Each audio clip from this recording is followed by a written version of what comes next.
നോക്കാം, ടേസ്റ്റി ആയിട്ടുള്ളൊരു old style mutton കറി അമ്മയൊക്കെ ഉണ്ടാക്കുന്ന റെസിപ്പിയാണ്. പക്ഷേ ഇതിന് ഇതുപോലൊരു ഓൾഡ് സ്റ്റൈൽ മട്ടൻ കറി ഉണ്ടാക്കിയാലോ. നമുക്ക് ഉണ്ടാക്കുന്ന എങ്ങനെയാണെന്ന് നോക്കാം. നന്നായിട്ട് വാഷ് ചെയ്തിട്ട് കുക്ക് ചെയ്ത് വെച്ചിരിക്കാം കേട്ടോ. 7 ഗാർലിക്കും 1 ഇഞ്ച് സൈസിലൊരു ഇഞ്ചി നന്നായിട്ട് ചതച്ചിട്ട് കേട്ടോ ഒന്ന് ക്രഷ് ചെയ്ത് മഞ്ഞൾപ്പൊടി ഇട്ട് കുക്ക് ചെയ്ത് വെച്ചിരിക്കുകയാണ്. 1.25 കിലോ മട്ടൻ ഉണ്ട് കേട്ടോ.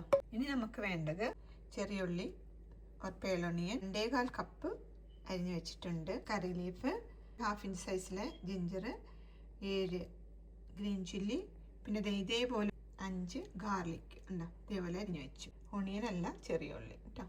അപ്പം അതെല്ലാം എടുത്ത് വെച്ചിരിക്കുക. ഇതാണ് whole masala, powdered masala, coriander powder, Kashmiri chilli, spicy chilli, turmeric powder. പാനിൽ കോക്കനട്ട് ഓയിൽ ചൂടാക്കിയിട്ട് തുള്ളി ഇതിലേക്ക് ഇട്ട് കൊടുത്തൊന്ന് വെളുത്തുള്ളി ഇഞ്ചിട്ടൊന്ന് വഴറ്റി ചെറിയ ഉള്ളി അരിഞ്ഞ് വെച്ച് അതിനകത്ത് ഇട്ട് കൊടുക്കുക. ഉള്ളിയിട്ട് എല്ലാം കൂടെ ഒന്ന് നമുക്ക് വഴറ്റിയെടുക്കാം. കുറച്ച് ഉപ്പിട്ട് കൊടുക്കാം. അപ്പോൾ ഉള്ളി വഴറ്റി നമുക്ക് വഴറ്റി കൊടുക്കാം. ഫ്ലെയിം കുറച്ച് വെച്ചിട്ടേ ഇത് ഈ ഹോൾ മസാലയില്ലേ അതൊന്ന് വറുത്തെടുക്കാം. നമുക്ക് പൊടിച്ചെടുക്കാം. ഉള്ളി ഇവിടെ വഴറ്റിക്കൊണ്ടിരിക്കുക. ഒരു വറുത്ത മണം വരുന്നിടം വരെ വറുത്തെടുക്കുക, ഒന്ന് പൊടിച്ചെടുക്കുക കേട്ടോ. രണ്ടും ഫ്ലെയിം കുറച്ച് വെച്ചാൽ മതി. അപ്പം ഇടയ്ക്ക് ഉള്ളി ഒന്ന് ഇളക്കി കൊടുക്കുക. ചെറിയ ഉള്ളി ഇവിടെ വഴറ്റി വരുന്നതേ ഉള്ളൂ കേട്ടോ. ചെറിയ ബ്രൗൺ കളർ ആകുമ്പോൾ നമുക്ക് ചില്ലി കറിയിലേക്ക് ഇട്ട് കൊടുക്കാം. ചെറിയ ബ്രൗൺ കളറായി വരുന്നതേ ഉള്ളൂ കേട്ടോ. അതിന് ശേഷം ഈ ഗ്രീൻ ചില്ലി കറിയിൽ കൂടെ ഇട്ട് കൊടുക്കാം കേട്ടോ. എല്ലാം കൂടെ ഒന്ന് വഴറ്റിയെടുക്കാം. ഫ്ലെയിം കുറച്ച് വെച്ചിട്ട് ഇത് അവിടെ ഇരിക്കട്ടെ കേട്ടോ. അപ്പം മണം വരുന്നുണ്ട്, ഞാൻ ഇനി ഓഫ് ചെയ്യാൻ പോവാം.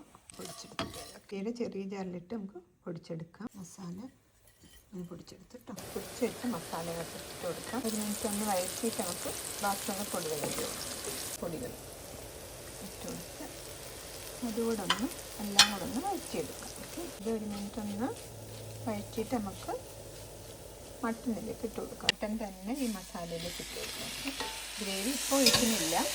പീസും മസാലയൊക്കെ നന്നായിട്ട് മിക്സ് ചെയ്തെടുക്കുക കേട്ടോ. ഗ്രേവി ഒഴിച്ചെടുക്കാം. ഗ്രേവിയിലേക്ക് ഒഴിച്ചു.